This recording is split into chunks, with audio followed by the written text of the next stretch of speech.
part of getting people to buy into the leader, huge part, is trust.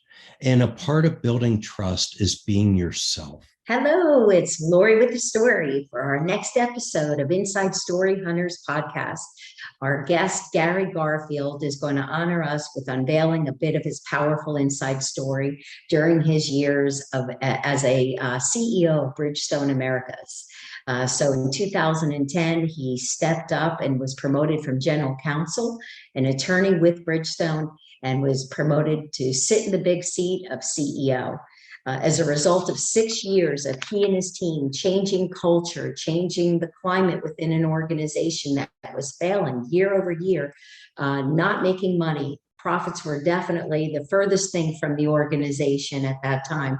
But with the powerful change expert that Gary Garfield is, and he talks about the 6 key elements of change in his book that he will dig into, and we'll talk further about driving results, 6 lessons learned in turning around an iconic company.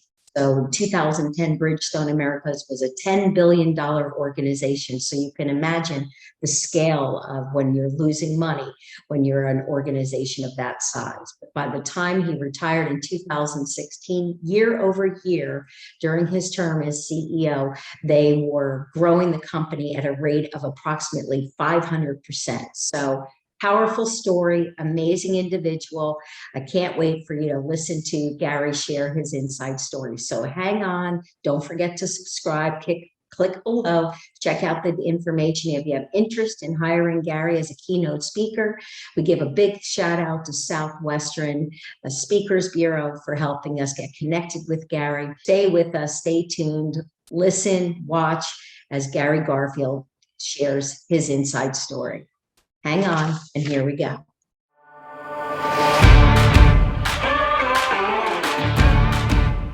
Thank you to our sponsors of the Inside Story Hunters podcast. A big shout out to Chad Hill of Term Provider, home of Big Lou, Tiffany Wondros, CNR Services, Michael Valletta of Quick Cuts Media. Don't forget to subscribe at youtube.com, where you can follow our weekly episodes and get an automatic link to listen to our next guest sharing a part of their incredible inside story. So subscribe or listen on any podcast channel to your Inside Story Hunters podcast. Thanks for following us. Thanks for supporting us. Well, hello, Gary Garfield. Thank you for joining us on Inside Story Hunters today. I'm so excited to have you here to share a bit of your powerful inside story. Thank you so much for having me, Laurie. It's an honor to be here. Well, it's all mine. So can I just dig right in and go to that self-serving part of me that just says, how in the world did you become the CEO of Bridgestone Americas when you started, I believe, as General Counsel, as an attorney, and then you stepped into the big seat? Please, I have to know, how did that happen? You know, I get that question all the time, and maybe I had pictures on someone, but that's not the case. And you don't want to mention names here today. Okay? No, we're not mentioning any names. Okay, good. So it's a fascinating story. I was the General Counsel of Bridgestone Americas, and Bridgestone Americas is owned by a Japanese company, Bridgestone Corporation, which is headquartered in Tokyo. And I gave a presentation to the board. And after the board meeting, I was asked to meet with the CEO, the global CEO. And he said, the current CEO of Bridgestone Americas is going to retire, and we'd like for you to be the CEO. And I was shocked. I wasn't gunning for it. I didn't expect it. And I really had to take a step back because I wasn't sure I was ready for it. And so I actually paused for a little bit, but then my senses came to me and I said, of course I'll do it, right? Yeah.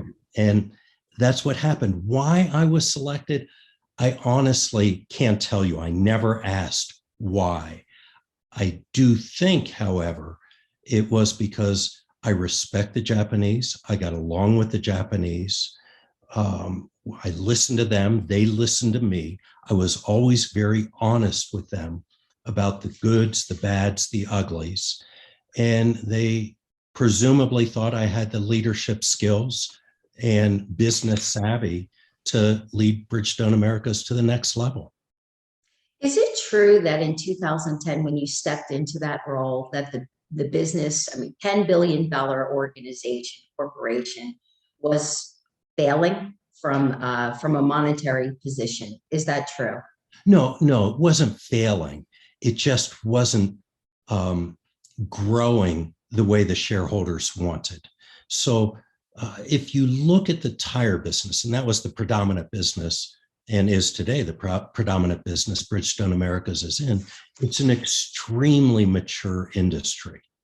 And it's very hard to grow other than by small incremental amounts in a very mature industry.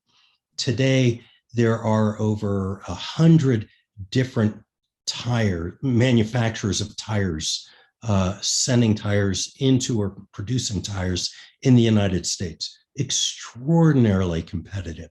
So the company wasn't failing, but it wasn't growing the way the shareholders wanted.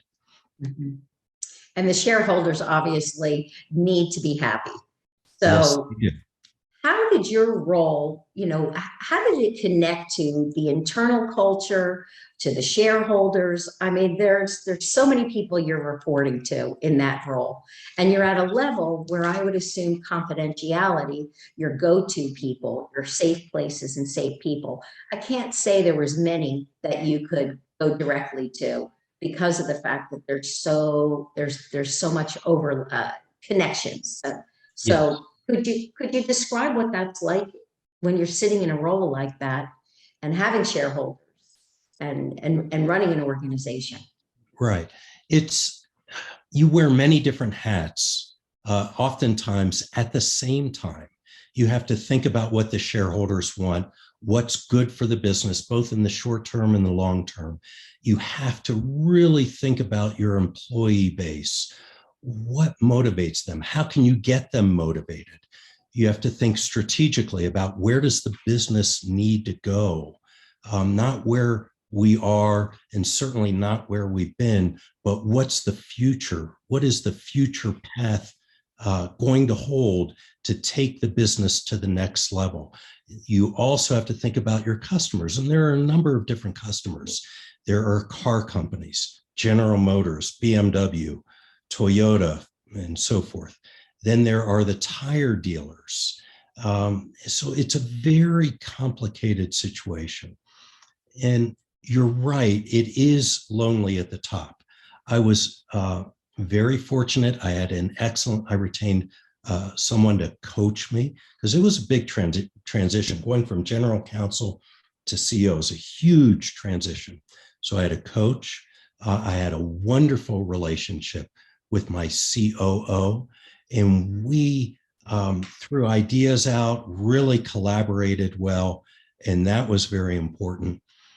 And then one of the other things I tried to do, and it took time to get there, was to build a relationship with the senior management team where they felt comfortable challenging me. So if I threw out an idea, they would say, if they thought it was not a great idea, they would say so. And that was really important because no one has all the right answers. And I certainly didn't have all the right answers. So that's part of the process, in my opinion, of true leadership. That's amazing. And they call you a servant leader. And even just the tone of your voice, is it always this approachable? It's engaging. It makes you feel at ease when I'm with you virtually. So, I mean, is that really how you carried yourself in such a diversified role? Is that how people would have described you? Yeah, I guess I'm somewhat humble about that, but I think the answer is yes. I believe very, very strongly that one of the essential elements of leadership is trust.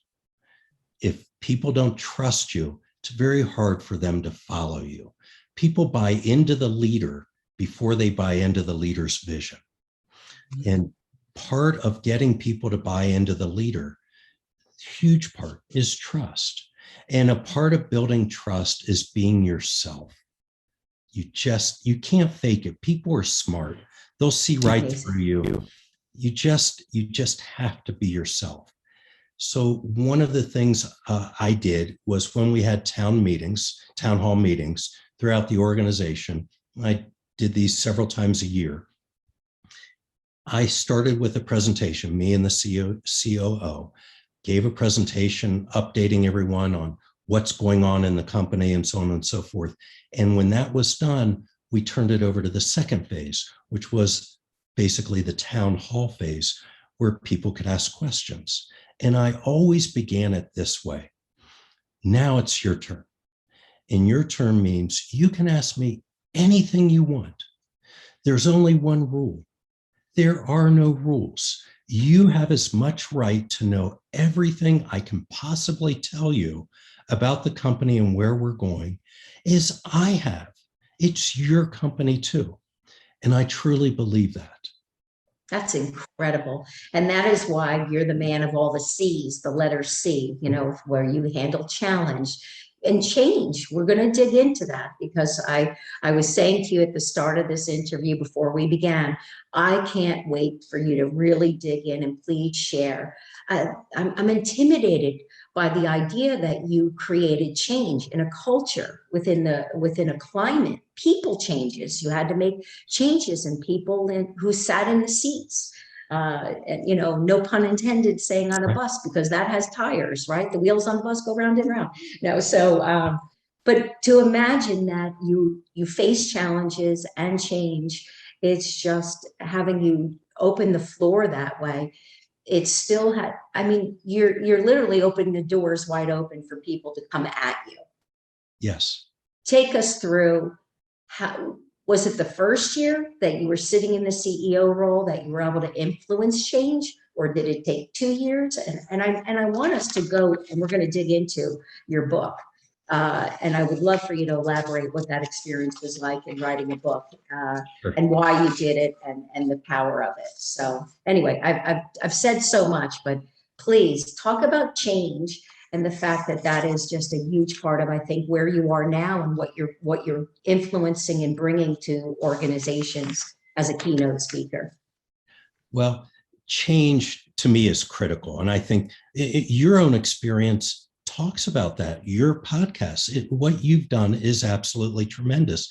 And you did it because you had the courage to change, and you had a vision, and you pursued the vision. Benjamin Franklin said, when you're finished changing, you're finished. One of the other great business consultants said, change is optional, or change is not mandatory. Survival is optional. The fundamental point is change is an element of the world. Just is.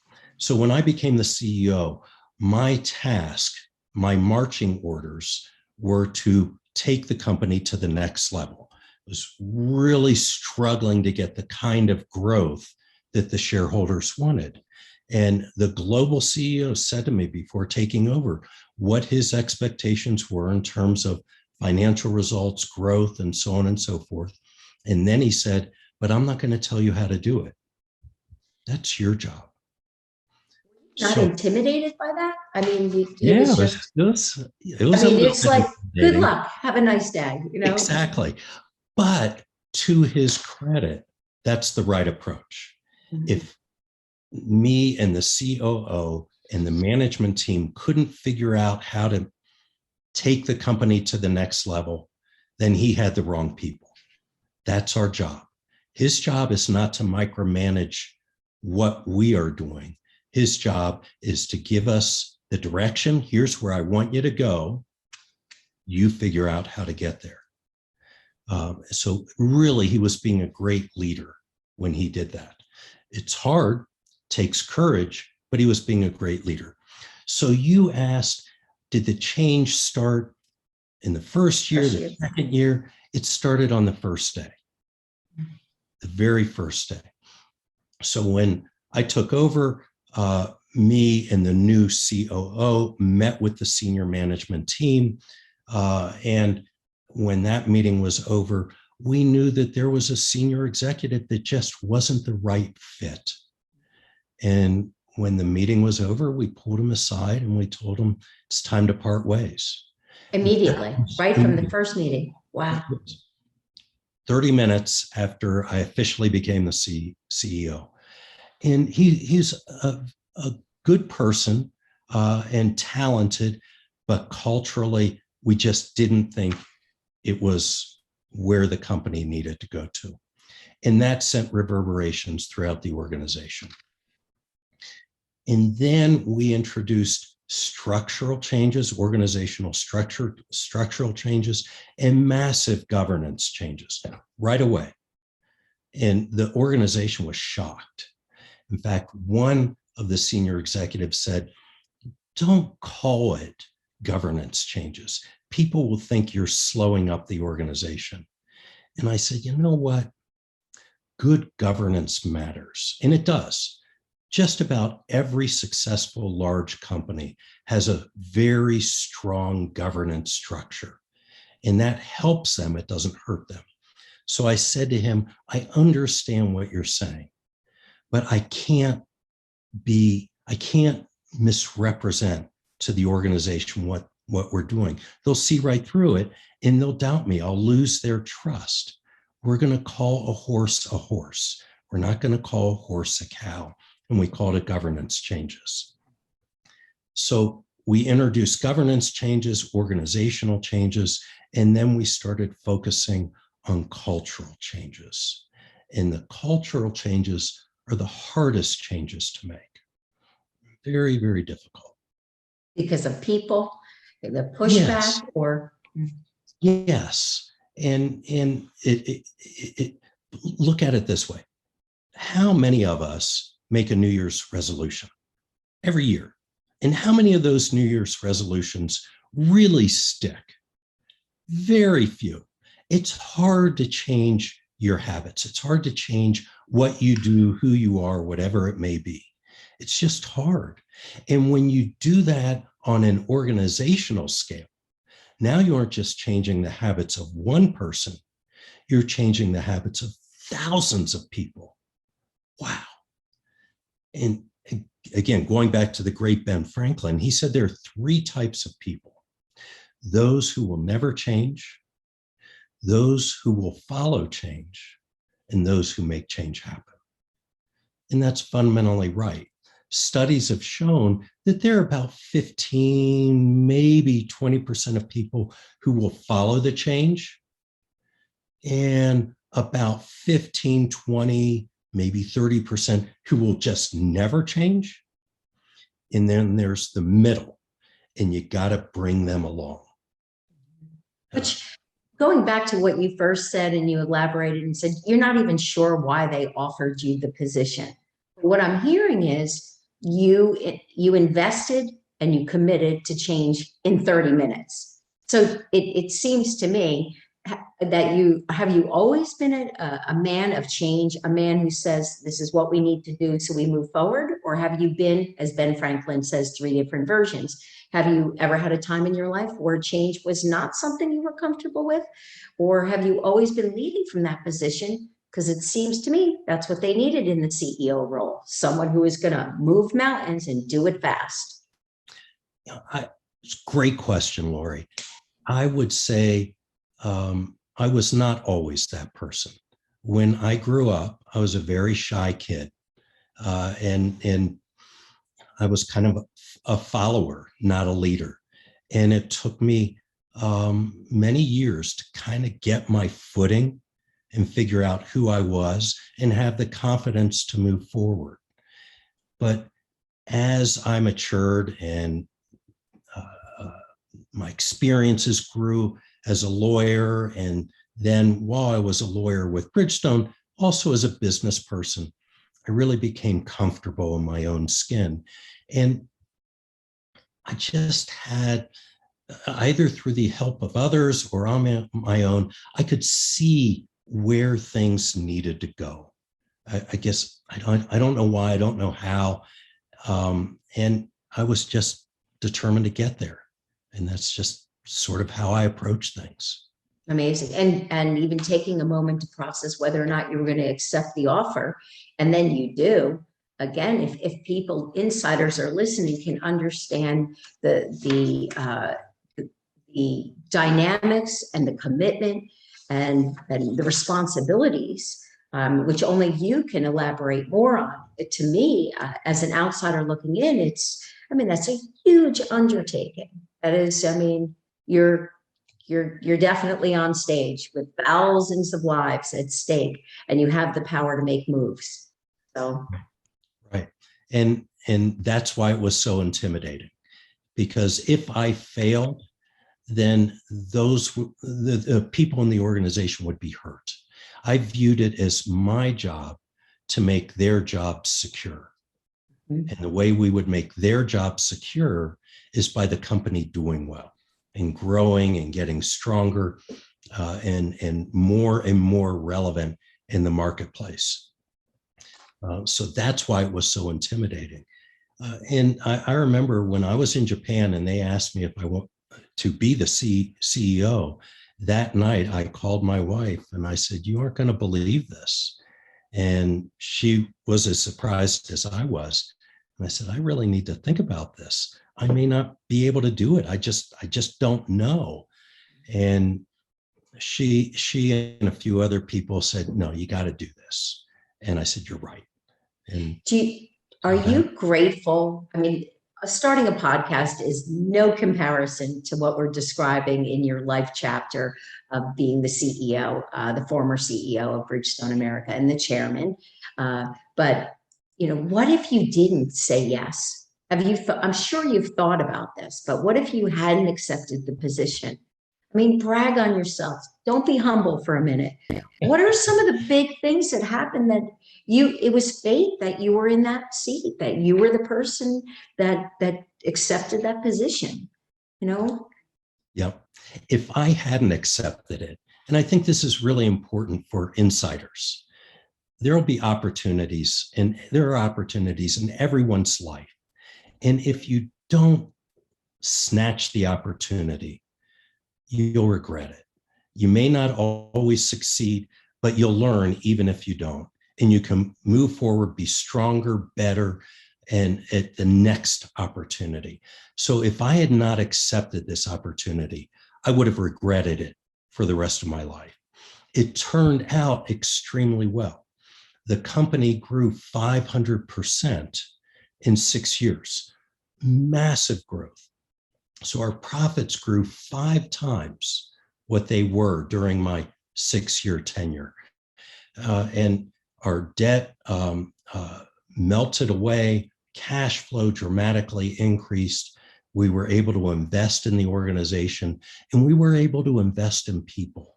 And I think that's one of the other things that I'm very proud of. It's so easy for companies when they're struggling to reduce investments in people, training programs, leadership programs, being a frontline manager program, all kinds, sales programs. And we decided early on we needed to invest in people. And I think people appreciated that. It showed that we cared about their success. We wanted them to do well, not just the company. And as a result, 500% is tremendous. I'm sure your shareholders would have been happy with 100%, let alone for it to be 5 times. I think you're right. I think you're right. Tell us a difficult time. There's gotta, I know you share it with organizations because, your leadership, your C-suite, your senior management, those are the folks that are just saying, have you ever experienced this? Are we the only ones that are going through this? We have no idea how we're going to overcome the next 18 months. Take us through an experience, a battle, a challenge. Well, one of the challenges that we faced was, how do you change the culture? That's really hard. And if you'll bear with me for a minute, there's a great story that I think everyone can learn from on how to change an organizational culture. And we followed that model. There was a guy named Paul O'Neill. Paul O'Neill was the Secretary of Treasury under George Bush Sr. And I think it was before he was Secretary of the Treasury, he was the CEO of Alcoa. When he became the CEO of Alcoa, long-standing company, he went before the investment community, Wall Street types, to say how he was going to take the company to the next level. The company had not been doing well. And he got up and said something like this. He said, "We are going to become the safest company in America. Too many people in Alcoa get injured when just doing their job, and that's not okay. So if you want to know how Alcoa is doing, all you need to do is look at our safety record." And one of the Wall Street types stood up and said, "Wait a minute, I get it. You want to be the safest company in America. That's great. But how are you going to change the company? How are you going to improve profits? What's your plan?" And he said, "I don't think you get it. I told you, we're going to be the safest company in America." And people, Wall Streeters, went back and said, "Sell Alcoa. They've hired a hippie. The company's going to go to ruin," right? So he went back and he instituted all these programs to improve safety in the plants. And a big part of the programs was getting people to talk to each other about how to be safe, how to make the manufacturing operation safer. Mm-hmm. And it worked. But one other thing happened. By learning how to talk about safety, they started to talk about other things. We could improve productivity if we did this. We could reduce our inventories if we did this. And over the next several years, Alcoa's profits rose like crazy. So we had to figure out what was going to be our cultural change lever. And the senior executive team had a big debate on it. And some of the executives really pushed for it to be customer service. But we were already, in my opinion, the most customer-oriented company in the tire business. We were great at customer service. So that just didn't work for me. So I pushed the idea of innovation and ultimately said, that's going to be our cultural change lever. And we gathered the top 150 senior executives from around the world to an offsite meeting, a 2-day offsite meeting.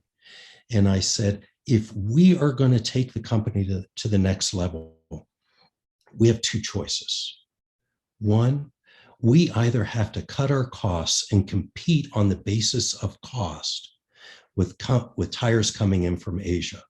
And if we do that, two things are going to happen. One, no one in this room will like it. So a lot of jobs are going to be cut. A lot of processes are going to be cut. And two, we probably won't be able to win on costs. The Chinese are just better at it than we are. Or we could become the most innovative company in our industry. And people's eyes kind of lit up. I mean, the sound of it is just like, what are we going to do? You know, innovative. So fire away. Gary, tell me what we're going to do.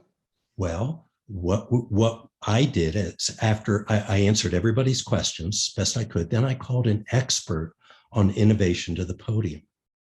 And for 6 hours, he explained how innovation occurred, answering everyone's questions, the culture that was required, the innovation processes, all kinds of things. And when he sat down, I got back up and I said, I just have one question. Will our culture allow us to do what this gentleman just described? And resoundingly, everybody said, no way. Oh, no way. Mm-hmm. And I said, I agree with you. So we're going to end for today, but tomorrow you will come back here. We're going to break you into groups of 10. There will be a facilitator with each team of 10, and you will define what our cultural blueprint needs to be for us to be the most innovative company in our industry. And the next day they did that. And they came up with our cultural blueprint. And it began with drive innovation. It began with the boss is number one, but I wasn't the boss. The shareholders weren't the boss. The boss was the customer. To be innovative, you have to have a profound understanding of the spoken and unspoken wants and needs of your customers. And through that profound understanding, you can figure out products and services to meet their spoken and unspoken wants and needs. That's what drives innovation. And the third element of the cultural blueprint, courage and candor. We had to create an atmosphere where people were encouraged to speak up, and they were allowed to speak up, and they did speak up.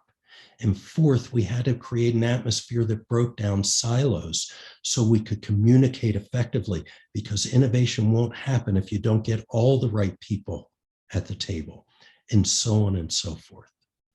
And that was our cultural blueprint. So from that point forward, I could say to anyone who wasn't following that cultural blueprint, I didn't create this.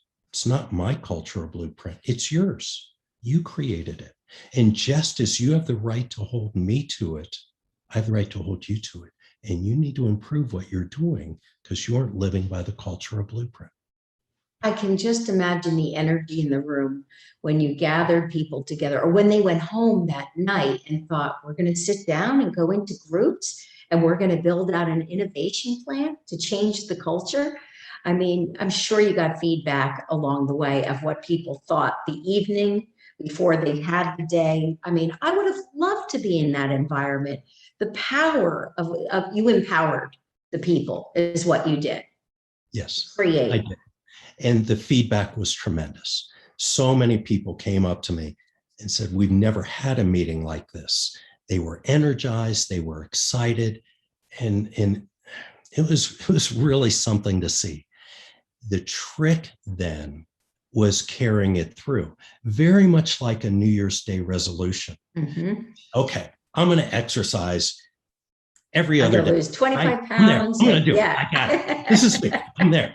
And I'm going to read 10 books, a book a month, right? Yeah. I'm going to do it. I'm going to do it. Mm-hmm. But continuing that energy, that's the trick, right? That's the real trick.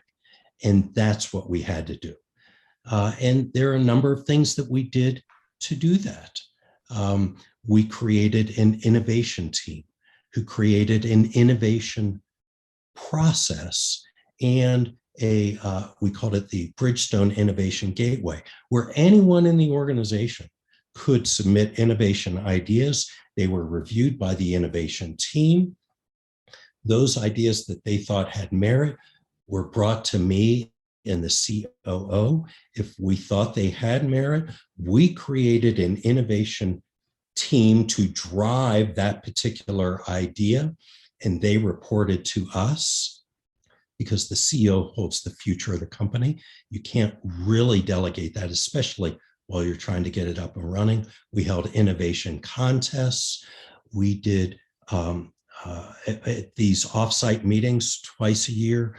We really focused on culture. We brought in experts on how to be better leaders, how to not micromanage, so on and so forth. And then we had to align all of our processes with the new culture and the idea of implementing innovation. It was quite an undertaking. Well, which is a perfect segue to talk about your book. I mean, everything you're describing is about driving things forward, driving motivation, driving innovation, right? It's driving results. So powerful book of driving results, 6 lessons learned in turning around an iconic company. So these 6 essential elements, which I believe you've elaborated on a few as you were sharing, during this interview, but why write a book?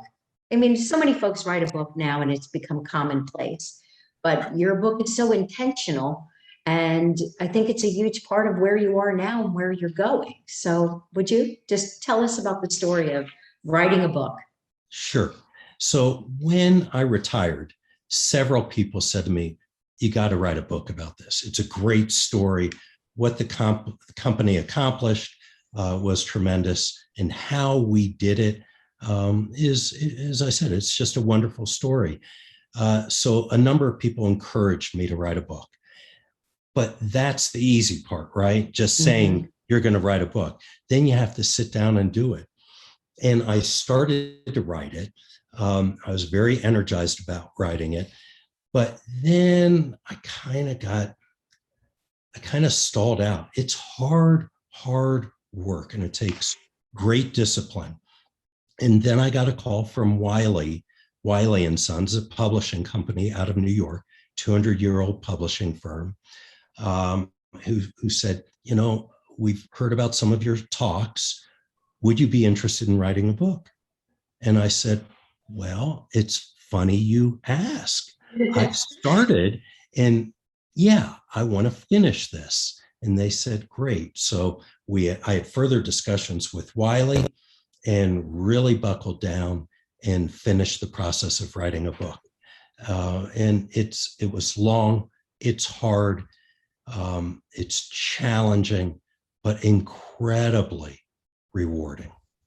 Well, I wrote a book for a client when I first started working for myself and launched the Inside Story, which at the time I was not launching a company. I was launching a revenue stream to raise kids, right? But this wonderful man, Miguel, was diagnosed with cancer, and he was going to pass away. And he said, you have to write a part of my legacy, Laurie. You must, even though it'll be considered a vanity project, you have to do it. And I was like, are you kidding me? I'm just trying to pay the bills, and you want me to write a book? And so I thought, how hard could this be? I'll write a couple chapters. I describe it. Someone said this to me, and it's truly how I felt. It's like standing before a group that you don't know, and you're naked, and they're going to sit there and they're going to criticize and tell you all about the things that they see. And it's from editing to the time, the energy, the creativity. It's hard. So for you to then convert a story into a book and be able to tell so much of what happened. I can't even imagine how hard it was to condense it and not elaborate into too much. Yes. And that's part of the process. You kind of start putting too much down, and you have to figure out what really is essential. And the editor helps with that and helps keep you on track. But it's a wonderful process. I really enjoy the writing process. In fact, I've written a number of op-eds that have been published in The Hill and other places. So I just enjoy writing. But writing an op-ed that's, say, 800 to 1,200 words is very different from writing a book that's 55,000 words. And so what is the difference in op-ed? Would you take a minute and just elaborate on that? Sure. An op-ed is where, at least for me, something is going on in the world, and you have an idea that you think other people would appreciate hearing, whatever it may be. I wrote several during the Trump administration about things that were going on at the time.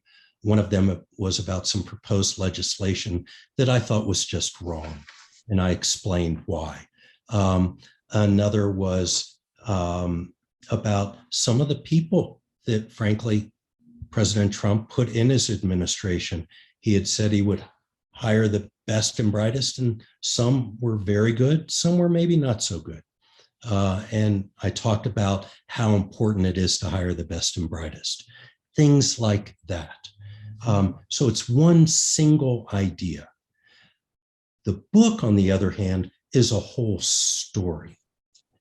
And the way I approach the book is, first of all, most change efforts fail. According to McKinsey, the consulting firm McKinsey, some 70% of change efforts fail. Well, that's pretty high. So our change effort didn't fail. It was enormously successful. So what were the lessons learned that other people can follow when they're trying to drive change?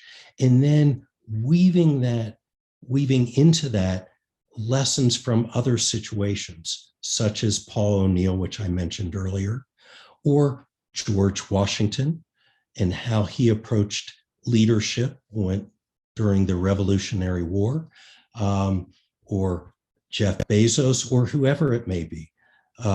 One of the things that's so important in driving change is people. People are everything. Walt Disney said, you can dream all you want to dream, but it takes people to make the dream a reality. So getting the right people in the right roles who not only have the skills, but will help drive the cultural change you want is so critical. So all of that is discussed in the book and so much more. Incredible, which is I ask every guest this from the position of, may you live to be 300 years old, but change is everything about you, and it's a huge part of your inside story. What is your legacy? Is this how you want to be remembered, as the man who knew how to influence innovation and change, had that powerful chapter of working for Bridgestone America? I mean, what is your legacy? How do you want to be remembered? Your footprint? Yeah, I hadn't really thought much about legacy until recently. I spoke at Ohio State, and the professor there wanted me to talk somewhat about legacy, along with the changes we made at Bridgestone. And then a very, very, very dear friend of mine passed away about a month ago. And he was really my best lifelong friend. So sorry. Thank you. It's very hard, but that has also prompted me to think about legacy. And I guess the way I approach it is, first of all, the people who will really remember most of us, unless we're a giant like Abraham Lincoln, Winston Churchill, or Nelson Mandela, the people who will really remember most of us are family and friends. And the character that I can help instill in my kids and grandkids, the values, that to me is one of the most important legacies most of us will have. And that in turn will drive the type of people they are and what they do in the world. And that's all part of one's legacy. I truly believe that. Incredible. So, and then the rest is hopefully, some of my colleagues who I worked with at Bridgestone will take some of the ways that I was a leader, and they will be leaders, and that legacy will carry on that way. They may not talk about me, and that's fine. It's their turn. But the influence and the way they lead, hopefully, is in part because of my mentorship of them. How will you spend from this point going forward, God willing, again, to live to be 300 years old, keynote speaking, and below insiders, there's lots of information. We want to make sure that you're able to reach out and connect with Gary, or we are going to be here to help facilitate. If you have an organization you'd like him to speak in front of, or you want additional information, and again, to make sure that you get yourself a copy of his incredible book of the Driving Results, 6 lessons learned in turning around an iconic company. How are you going to spend the next 250 years of your life? Well, doing some speaking, promoting my book, and then probably writing some more, which I really enjoy. Coaching, which I'm just starting to do through Southwestern Consulting and coaching organization. Amazing organization. A big shout out again to Southwestern Consulting. And Southwestern Speakers Bureau. It's just still the organization that puts the college students out on the streets, and they're selling books and becoming millionaires and super successful. So it's exactly right. And I spend a lot of time with my grandkids as well. I really enjoy them, and they're at an age where they still want to spend time with me. So when I am with them, I do what they want to do: hide and seek, pillow fights, whatever it may be, um, popcorn and movies. It's their time. And I'm there to just make sure they have fun and kind of get spoiled, right? Yes, yes, yes, yes. It's good for the soul. But I have a funny feeling they're going to learn how to be change experts by the time I assume they're 12 or 15. Right. And I'm assuming college, there'll be some influence where Ohio might be the state where someone will end up going to school. Would that be fair to say? Well, we'll see. Uh, It'll be their call, but I I would be very proud if they did. Yeah, I think you have the ability to persuade and to encourage and influence. So if you're able to do that and grow an organization from a $10 billion company to year over year by 500%, pretty sure someone might end up in college as your part of your legacy. So and we didn't even, shame on me. I can hear my dear friend Michael Valletta of Quick Cuts Media always say, Laurie, you went right to business. You didn't even ask anything personal, but you did tell me that your grandfather came here many, many years ago. And it's been a journey for your family to arrive. You talked about it is your family and friends that hopefully will have been touched by having you in their life. So take us for just a quick minute before we wrap up about, where did your family come from? Where did Gary Sure. start Sure. his journey? So my grandfather was born just outside of Kiev. Then they called it Kiev. And this was in the late 1800s. And his mother, my great grandmother, and his older brother um, immigrated to the United States in the early 1900s. I don't know the exact year. I've tried to figure it out, but haven't been successful. But in any event, my uncle, my grandfather's brother, was about to turn 13, and they were Jewish. And if you were a Jewish kid at that point in Russia, when you turned 13, you generally went into the Russian army. And if you went into the Russian army as a Jewish kid, you often didn't come out. So my great grandmother, an incredibly strong person, her husband had left her, so it was just the three of them, asked the local rabbi if they should immigrate to the United States. And he said yes. They had no money, and they basically walked and managed to get on trains across Europe, took a boat from Europe to Ellis Island, and ultimately ended up in Cincinnati. And they didn't speak a word of English.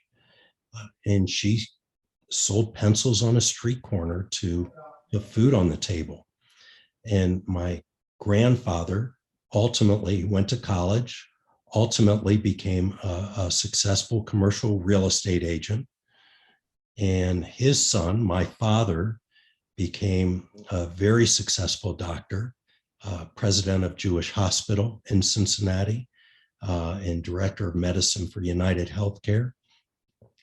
And I accomplished whatever it is I have been able to accomplish in this world.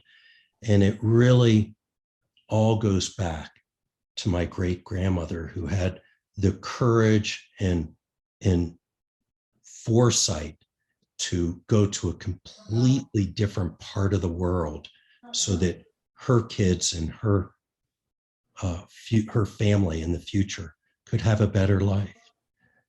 I'm actually getting emotional as you're telling the story. I wasn't prepared for that. I didn't realize it.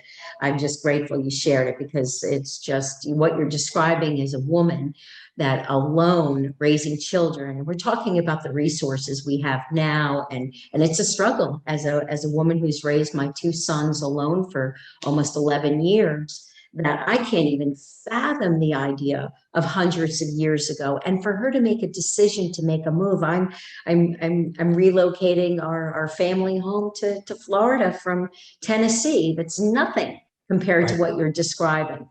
But Right. it's with great hopes that you just feel so called to be on this journey of saying, it's not just about me or Benjamin and Evan, my sons. It's about what will the future bring? Let's change the dynamics of what was and where are we going? So amazing woman to even Yes. fathom. I want to hug her and say, that's just not a little brave. That is just incredibly, that's someone doing God's work somehow, Yeah, to have the faith and the strength to do that. that's exactly right. And we were talking a few moments ago about legacy. This is her legacy. Yes. How tremendous. I'm getting Tremendous. teary-eyed, sorry. But Tremendous. Yeah. Because you're taught, bravery is not even the strongest word to use. It would be, two favorite words of mine from Good to Great, Jim Collins, ferocious resolve. And that's what I'm hearing, that for her to have the resolve to be able to say, I'm going to stand strong and we're going to walk forward with challenges. You're a change expert. She was a change guru, right? that's right. That's exactly right. So, well, Gary, thank you for allowing us the opportunity to unveil just a small piece of your powerful inside story, and just can't wait to continue to watch all the amazing things that you're going to create, new books, new opportunities, and to be speaking in front of so many organizations and coaching. The idea that someone could now hire you to coach, to have you as their coach is amazing. Is that a whole separate company, or that's just something that's still in the works? Still in the works, but I will be launching it soon. And one of the things I really enjoy doing, I do that with some people now, not for pay.